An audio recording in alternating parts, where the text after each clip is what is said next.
Bonjour à vous, j'espère que vous allez bien. Bienvenue dans le 100e épisode du podcast. Je suis ravie que tu me rejoignes aujourd'hui. Je n'arrive pas à croire qu'il y a déjà 100 épisodes. 100 épisodes pour te parler de spiritualité, d'astrologie, de développement personnel, d'entrepreneuriat, avec des invités incroyables.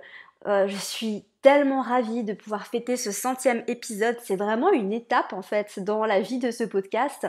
Et je sais que c'est un podcast qui plaît apparemment, vu qu'il est référencé sur Apple Podcast, et je n'en avais aucune idée, jusqu'à ce que je vois la story de Constance du podcast Let's Talk About, qui avait partagé ça, et j'avais vu mon podcast à côté du sien, dans le top spiritualité et religion sur Apple Podcast, et j'ai été waouh, bluffée de voir en fait que vous êtes quand même très nombreux à nous écouter, donc bienvenue à toutes les nouvelles personnes aussi qui ne connaissent pas bien le podcast, bienvenue à toutes les personnes qui écoutent le podcast depuis des mois, voire des années même, parce qu'il me semble que j'ai quand même lancé ce podcast en 2018. Donc ça fait un moment déjà qu'on est là, qu'on est ensemble, et du fond du cœur, je voulais vous remercier. Je voulais vous remercier d'être là, je voulais vous remercier d'être si fidèle, je voulais vous remercier de m'écouter, je voulais vous remercier de tout l'amour que vous m'envoyez, même pour les personnes qui ne se manifestent pas parce que je le ressens, même pour les personnes qui ne m'écrivent pas de messages mais qui sont juste reconnaissantes de m'écouter. Juste merci à vous d'être là, parce que sans vous je ne suis rien. Donc c'est juste incroyable, et je me rends compte en fait à quel point cette vie est juste incroyable et magique, que mon travail en fait c'est de parler à des gens trop cool comme vous.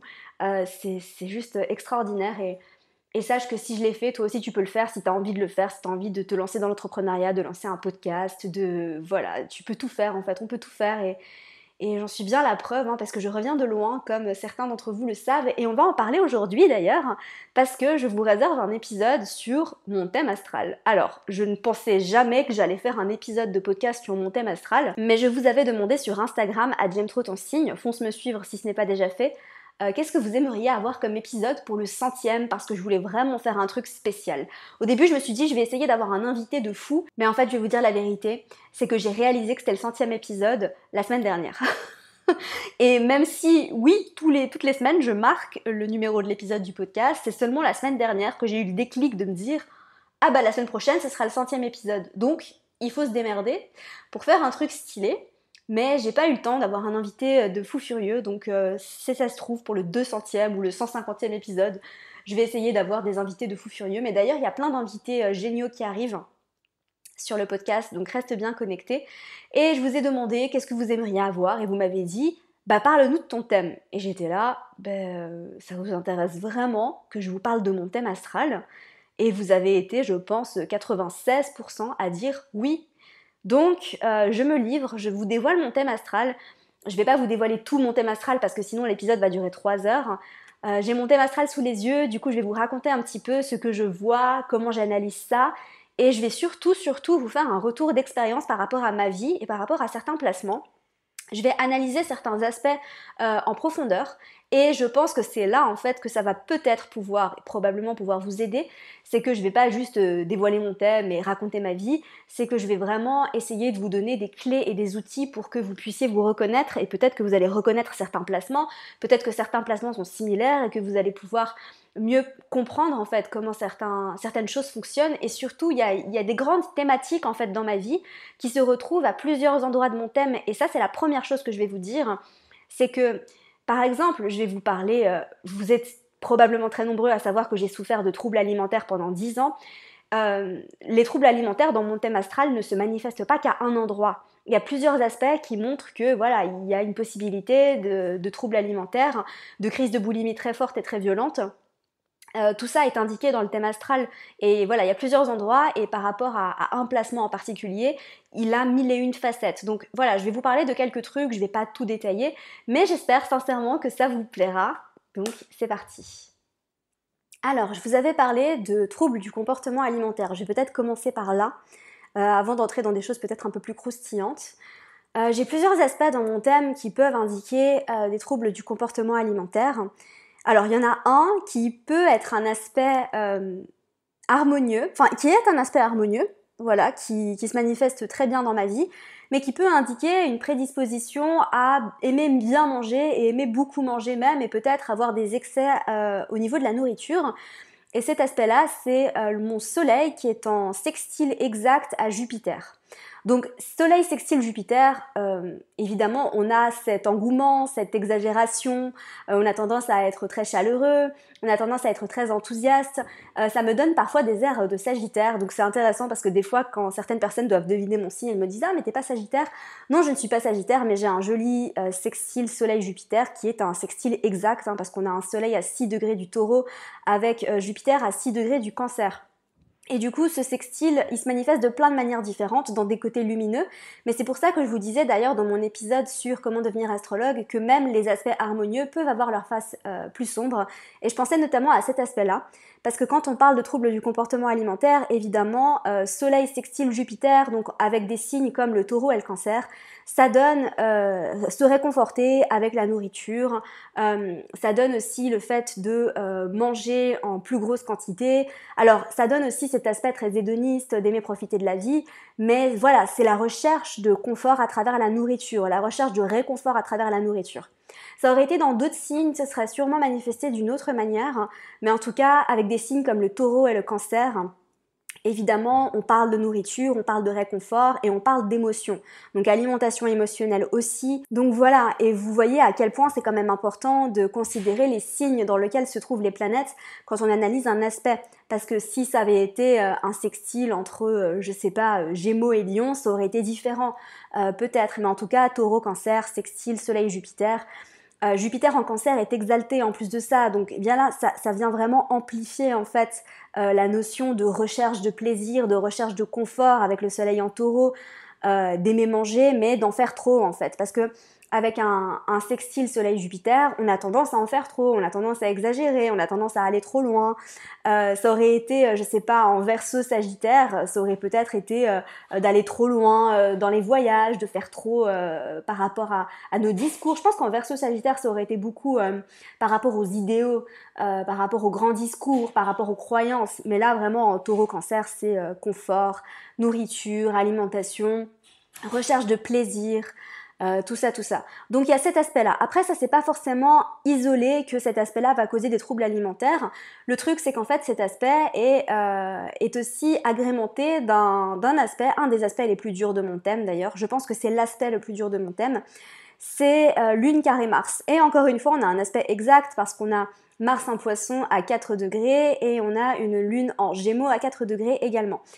Alors, Lune carré Mars, c'est un aspect qui est difficile et je vais vous dire que quand j'ai découvert cet aspect dans mon thème astral, j'étais ravie, mais j'ai compris beaucoup de choses et je suis reconnaissante de l'astrologie d'avoir pu comprendre autant de choses grâce à cet aspect parce que cet aspect se manifeste à plusieurs niveaux dans ma vie. Déjà, les crises de boulimie de manière intense et incontrôlable.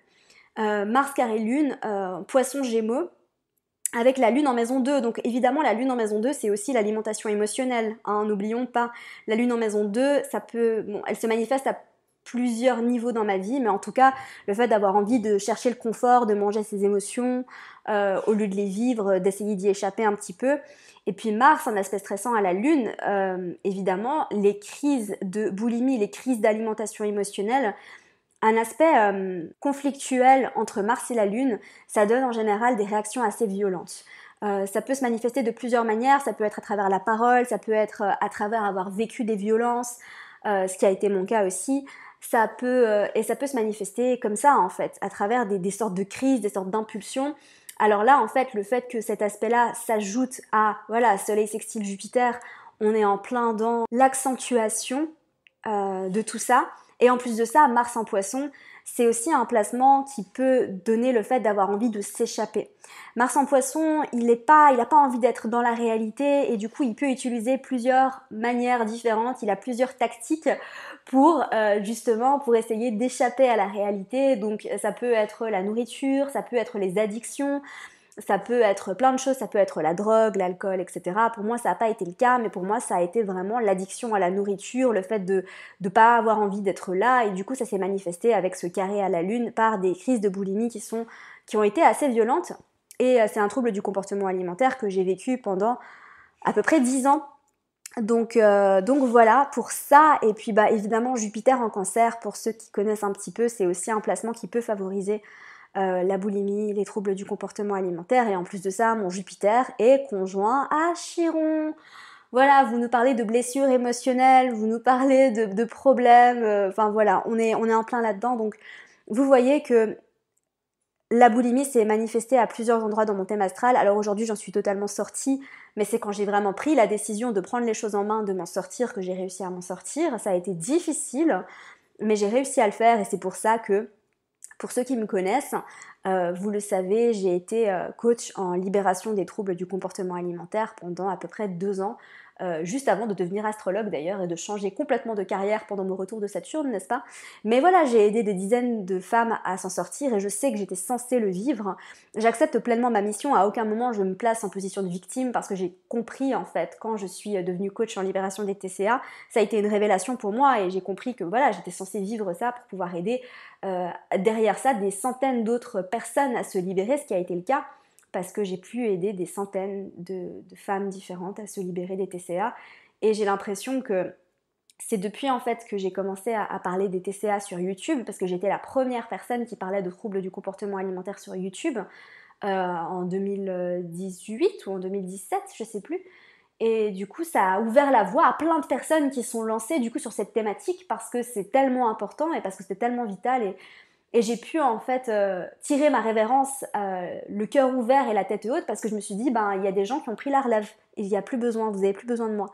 Donc voilà, par rapport à cet aspect-là. Alors, pour étayer un petit peu les différents aspects desquels je vous ai parlé, donc comme je l'ai dit, Soleil sextile Jupiter, c'est aussi l'enthousiasme, c'est aussi la soif de voyager, la soif de découvrir. Hein. Donc Soleil sextile Jupiter, vous savez que j'ai voyagé, j'ai énormément voyagé dans ma vie.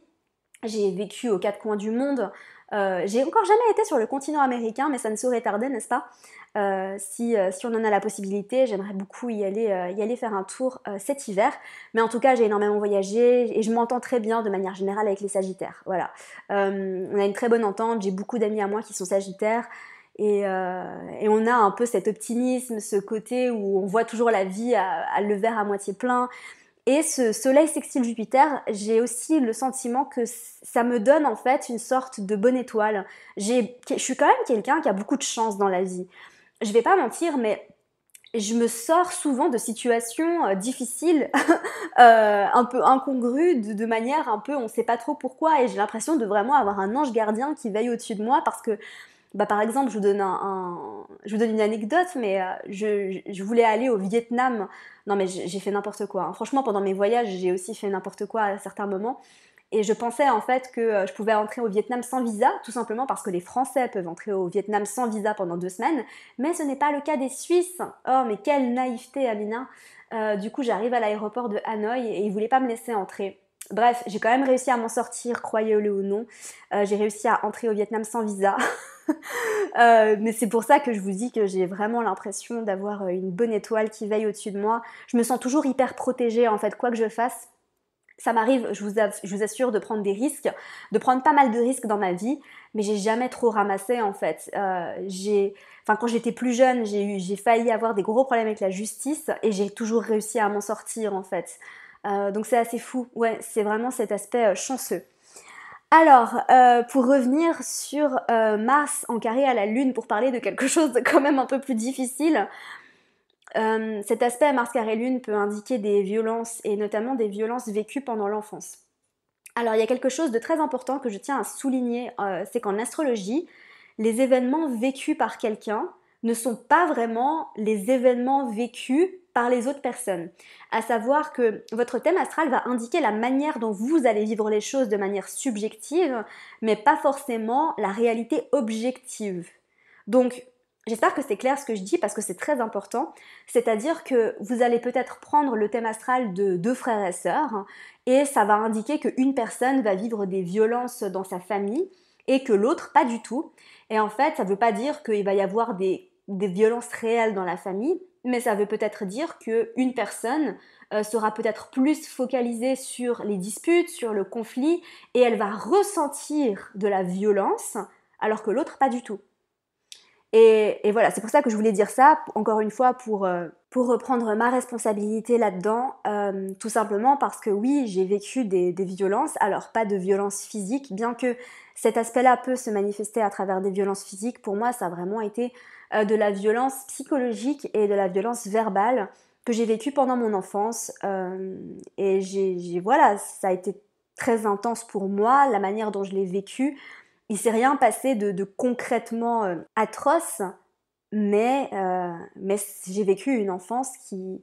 C'est fou parce que de l'extérieur, c'est une enfance qui avait pu paraître... surtout une adolescence en fait, c'était surtout à l'adolescence parce que l'enfance a été assez belle et c'est surtout à l'adolescence en fait que j'ai vécu beaucoup de violence. Et c'est aussi ça hein, qui m'a menée au trouble du comportement alimentaire parce que c'était lié, hein, c'est cette violence psychologique et verbale que j'ai vécue notamment au collège, qui m'a mené à ça, le harcèlement, etc. Donc voilà, je prends la responsabilité de tout ça. Je sais que mon âme a fait le choix de choisir de vivre tout ça et que ça a été important pour ma propre évolution de vivre ça. Mais voilà, les aspects Mars, Lune, les aspects dissonants Mars-Lune, c'est compliqué. Et qu'est-ce que ça donne encore une fois niveau émotionnel, parce que j'ai pas parlé d'émotions. Niveau émotionnel, c'est des émotions assez impulsives, on va dire.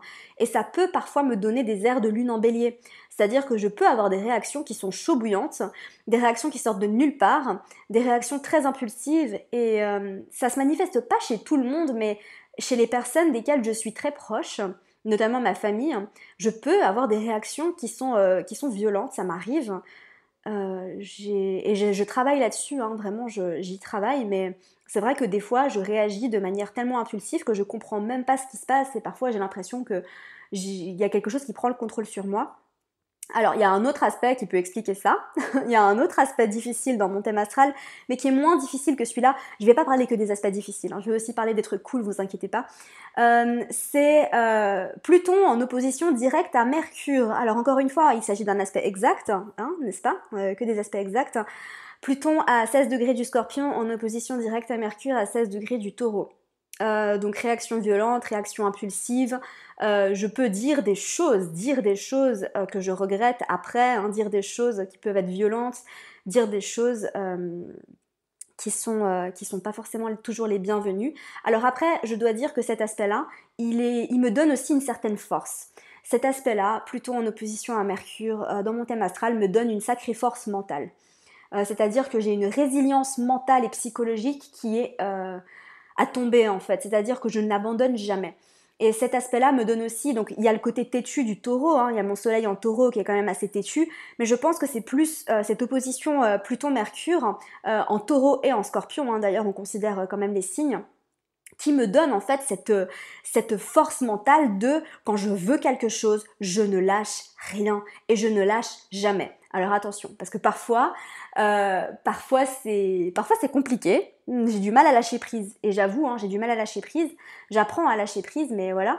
Mais par contre, au niveau de ce que j'ai dans la tête, quand j'ai quelque chose en tête, je ne lâche rien, et je vous assure que ça m'a grandement aidé, notamment dans ma carrière, de me dire, je m'en fiche, je vais y arriver. Je m'en fiche, je vais y arriver. Quoi que je veuille faire, je sais que je vais y arriver. Et c'est aussi cette foi que j'ai, donc on en revient aussi à Soleil sextile Jupiter, de vraiment croire en fait que tout est possible.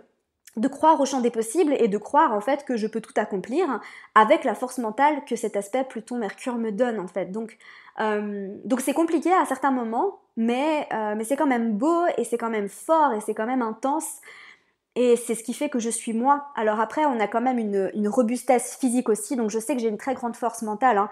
Je vous assure que j'ai vécu ces troubles du comportement alimentaire, mais quand je m'en suis sortie, alors évidemment quand j'y étais, ça a été très dur psychologiquement, ça a été très très difficile, j'ai vécu des années très sombres, hein. Pendant 10 ans, ça a été très sombre, mais par contre, quand je m'en suis sortie, c'est comme si j'avais rebondi et j'ai réussi à complètement transformer ma vie, donc ça a été assez incroyable, par le pouvoir du mental, hein, tout simplement, Mercure-Pluton.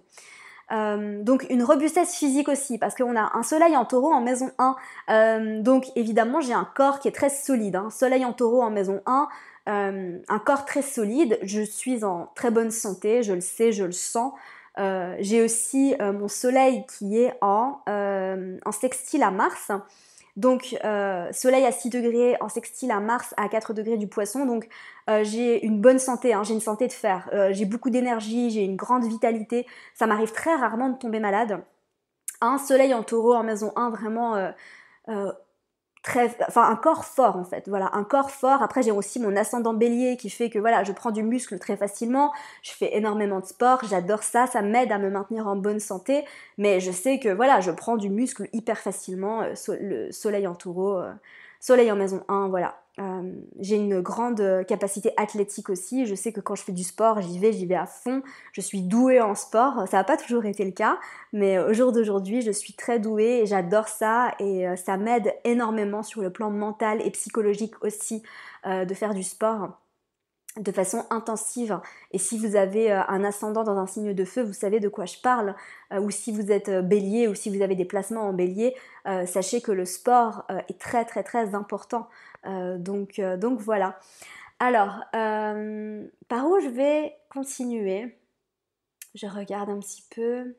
Bon, j'ai Vénus en Poisson. Alors ça, vous le savez peut-être, hein, si vous me suivez sur mon compte perso, je viens de me faire tatouer le symbole du poisson sur le cœur. Parce que voilà, parce que l'amour que vous ressentez et quand vous me dites «Oh merci pour ton amour», ben j'ai Vénus en Poisson, j'aime d'un amour inconditionnel. Quand j'aime, je donne tout et j'ai tendance à beaucoup donner. J'ai tendance à trop donner parfois, j'ai beaucoup de mal à poser des limites, ça c'est un peu le sujet du moment sur lequel je travaille. J'ai Vénus et j'ai aussi le maître de mon ascendant Mars, hein, en Poisson en maison 12. En Poisson en maison 12, donc c'est doublement renforcé, j'ai beaucoup de mal à poser des limites, j'ai beaucoup de mal à dire stop, j'ai beaucoup de mal à arrêter. C'est difficile pour moi de vraiment délimiter les choses. L'organisation, c'est aussi pas mon point fort, hein. Avec Mars en Poisson en maison 12, je vous avoue que franchement, heureusement que j'ai Saturne en Capricorne en maison 10, hein, et ça vient m'aider, ça vient contrebalancer un petit peu ça. Ça vient parfois m'aider à me structurer, mais c'est vrai qu'il y a des moments là, wouhou, là le Mars en Poisson, il est paumé quoi. On sait pas où il va, on sait pas ce qu'il veut, tout est flou. Donc c'est donc c'est parfois c'est assez intense. Mars en Poisson, il se manifeste de plein de manières différentes. Au niveau de la sexualité, j'aime quand c'est profond, quand c'est très spirituel. Alors pour parler de sexualité, vous le savez si vous écoutez le podcast depuis longtemps, j'ai fait un épisode l'été passé d'ailleurs sur comment vivre une sexualité épanouie. Je l'ai fait en deux parties, n'hésitez pas à aller l'écouter si ça vous intéresse. Parce que j'ai toujours eu une sorte de fascination pour le sexe. Toujours, depuis que je suis toute petite, j'ai eu une fascination pour le sexe. Et ça, c'est ma Lilith en Scorpion. Et Lilith en Scorpion qui est complètement fascinée par tout ce qui est tabou, sexualité. Et en fait, j'ai toujours eu un attrait particulier pour le sexe, j'ai toujours aimé le sexe. Et je le partage dans cet épisode parce que évidemment j'ai grandi avec une éducation dans une religion qui faisait que voilà, le sexe c'était mal, c'est tabou, faut pas en parler. Je me sentais très coupable d'aimer le sexe.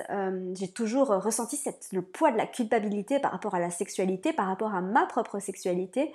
Et je m'en suis libérée et c'est pour ça que j'ai fait l'épisode du podcast l'année passée où je t'explique exactement comment j'ai fait. Donc si ça t'intéresse, fonce écouter, c'était il y a un an en fait, c'était en juillet 2020 que j'ai fait cette série d'épisodes où je te dévoile tout ça, tout ce que j'ai fait, tout ce que j'ai mis en place pour pouvoir vivre une sexualité épanouie parce que c'est important dans ma vie, parce que c'est important dans mon thème astral, je le vois aujourd'hui et je le comprends parce que j'ai quand même Lilith qui est conjointe à Pluton. Alors quand on parlait de réaction impulsive, hein, Lune carré Mars, on y est, mais Lilith conjointe à Pluton, tu parles aussi de, de réactions qui sont sacrément impulsives et parfois je peux littéralement exploser et vu que c'est en maison 7, je te cache pas que c'est parfois dans mes relations de couple que ça se manifeste, que j'ai tendance à vraiment être très intense et parfois à être limite incontrôlable sur certains sujets. Ça, c'est un petit peu ma part d'ombre, hein, n'est-ce pas?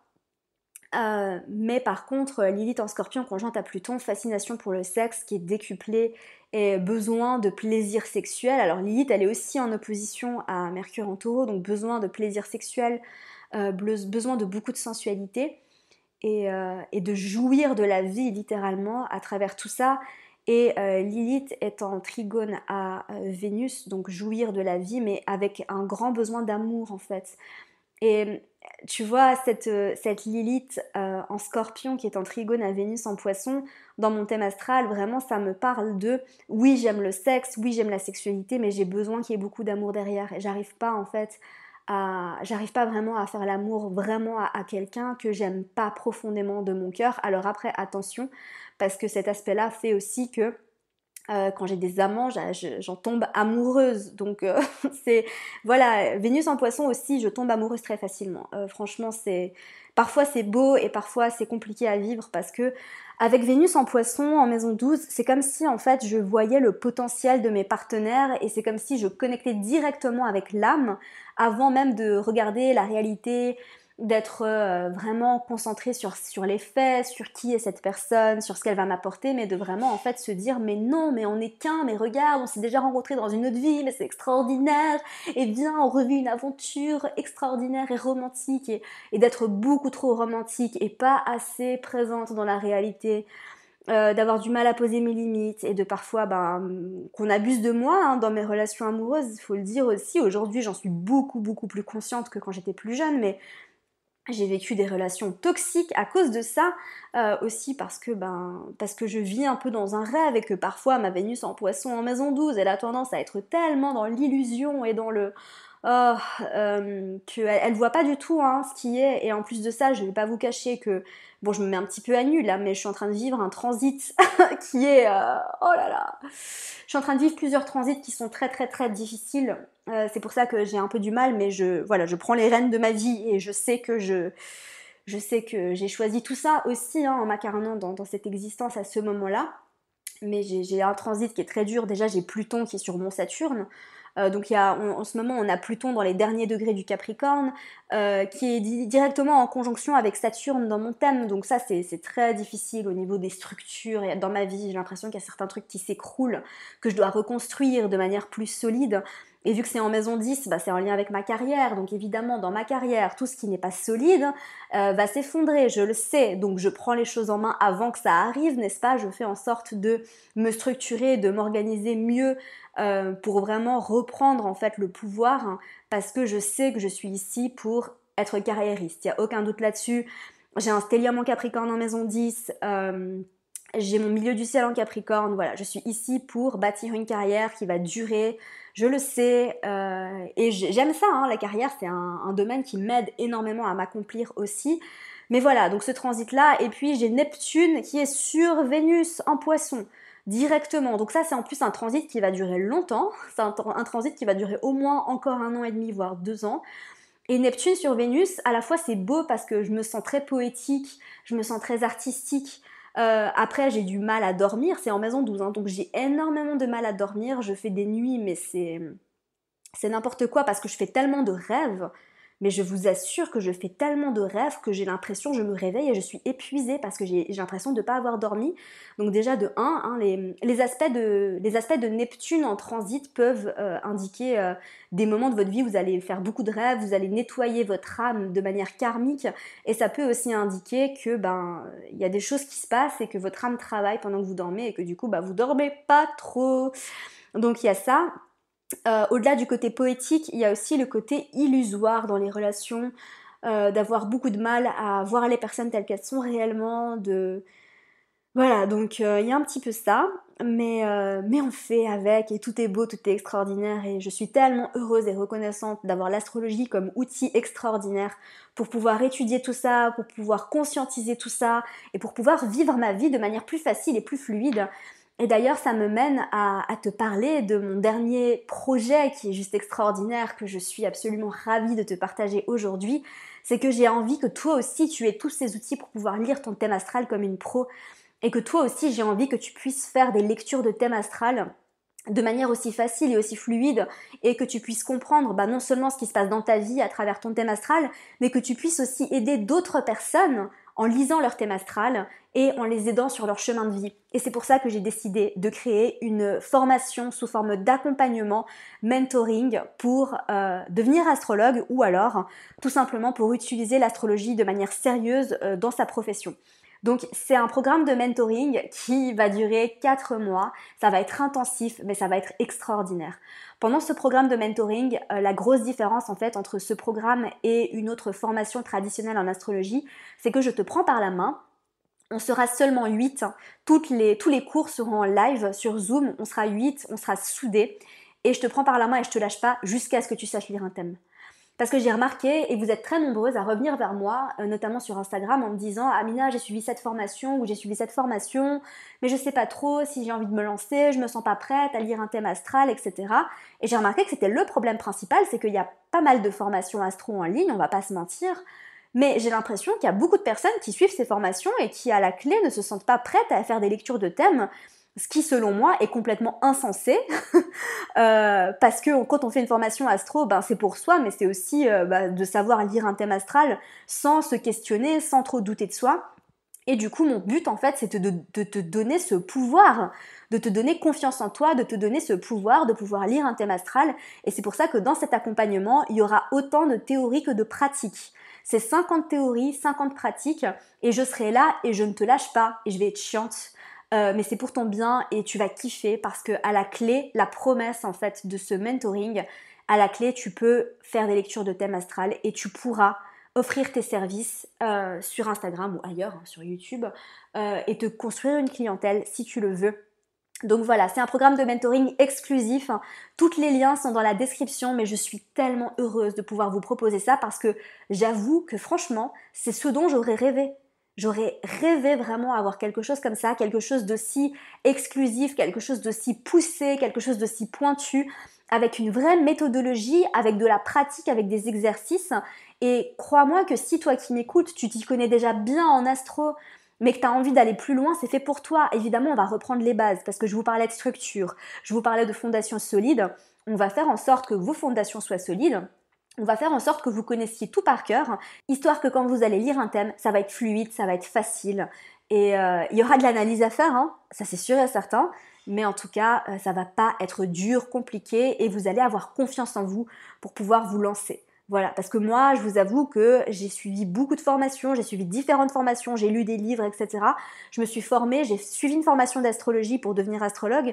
Et puis, à côté de ça, je me suis énormément formée en autodidacte de manière très intense et très passionnée. Hein, Lilith conjointe à Pluton en Scorpion, ça me donne aussi cet aspect de quand je découvre quelque chose, j'en deviens obsédée. Je deviens obsédée littéralement. Donc je peux être obsédée par une personne, hein, ça m'arrive très souvent d'être obsédée par un amant. Je tiens à souligner aussi que Lilith est conjointe à Junon en Scorpion, hein, donc je suis obsédée par l'objet de mon désir, mais quand je rencontre quelqu'un et que je suis amoureuse, mais c'est obsessionnel en fait, vraiment, et des fois c'est difficile de faire autre chose. Quand je suis amoureuse, des fois j'ai du mal à travailler, j'ai du mal à penser à autre chose parce que c'est dans ma tête et c'est tellement présent. Mais c'est aussi, ça me donne aussi ce côté obsédé et passionnel de quand je découvre quelque chose, je ne lâche rien et je peux passer des nuits entières à ne pas dormir, à me former. Et c'est ce que j'ai fait avec l'astrologie. Voilà, et je sais que vous n'avez pas tous Lilith conjointe à Pluton pour avoir ce niveau de passion, mais en tout cas, vous avez peut-être quand même envie d'apprendre à faire des lectures de thèmes, et du coup, ce mentoring est pour ça, il est là pour ça.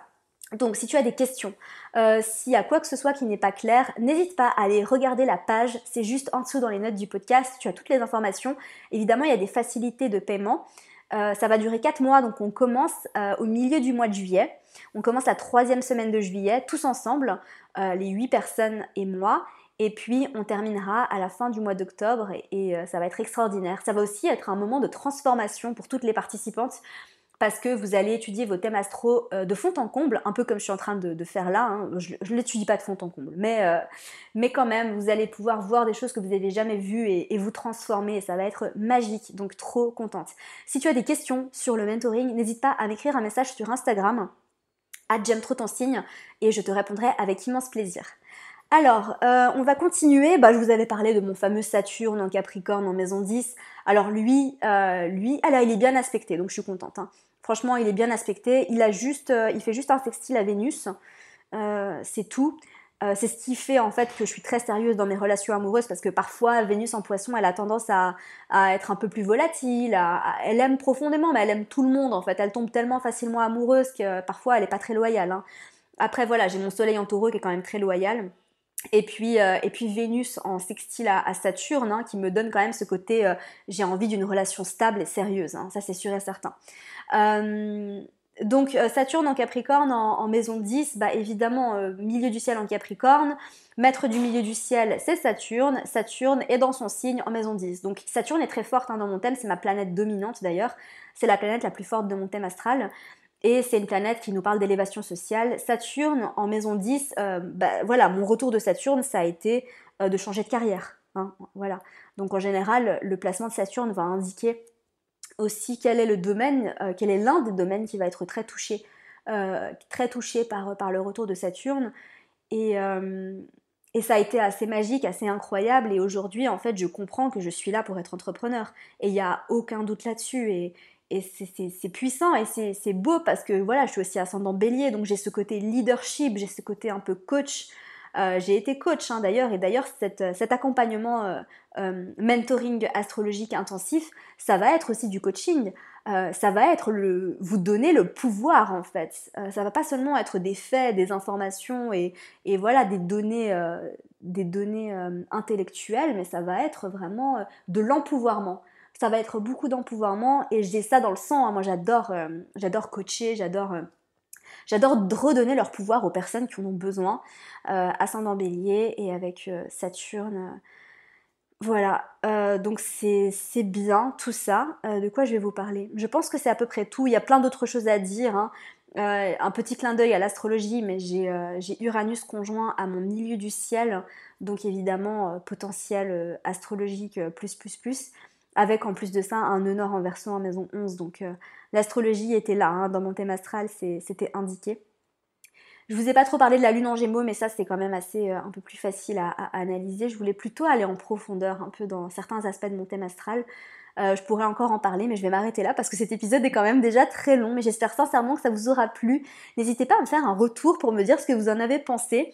Mais surtout pour me dire si ça vous a aidé, parce que vraiment le but de cet épisode c'était avant tout de vous aider à analyser certaines choses et de vous montrer aussi à quel point on peut analyser certaines choses dans notre thème astral en rapport avec notre vie, avec ce qu'on a vécu.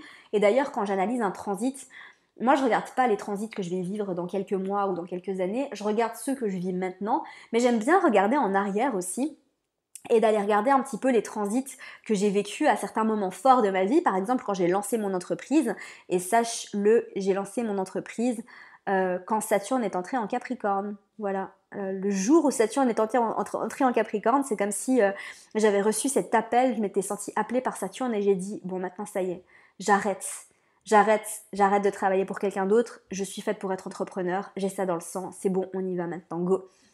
Donc il y a plein d'autres transits que j'ai pu analyser dans ma vie. Et d'ailleurs, il y a tout un module sur les transits dans le mentoring pour te permettre toi aussi de pouvoir analyser tout ça pour toi-même. Voilà, j'espère sincèrement que ça t'aura plu. Comme je t'ai dit, n'hésite pas à me faire un retour sur Instagram. En attendant, je vous souhaite une magnifique journée. Prenez soin de vous et à la semaine prochaine. Merci à toi pour ton écoute, j'espère sincèrement que cet épisode t'aura plu. Si c'est le cas, n'hésite pas à me laisser une review sur iTunes afin d'aider d'autres personnes à découvrir et tomber amoureuses de ce podcast. N'oublie pas d'aller me suivre sur Instagram pour plus de contenu de ma part. Sur ce, je te laisse, prends soin de toi et surtout continue de briller.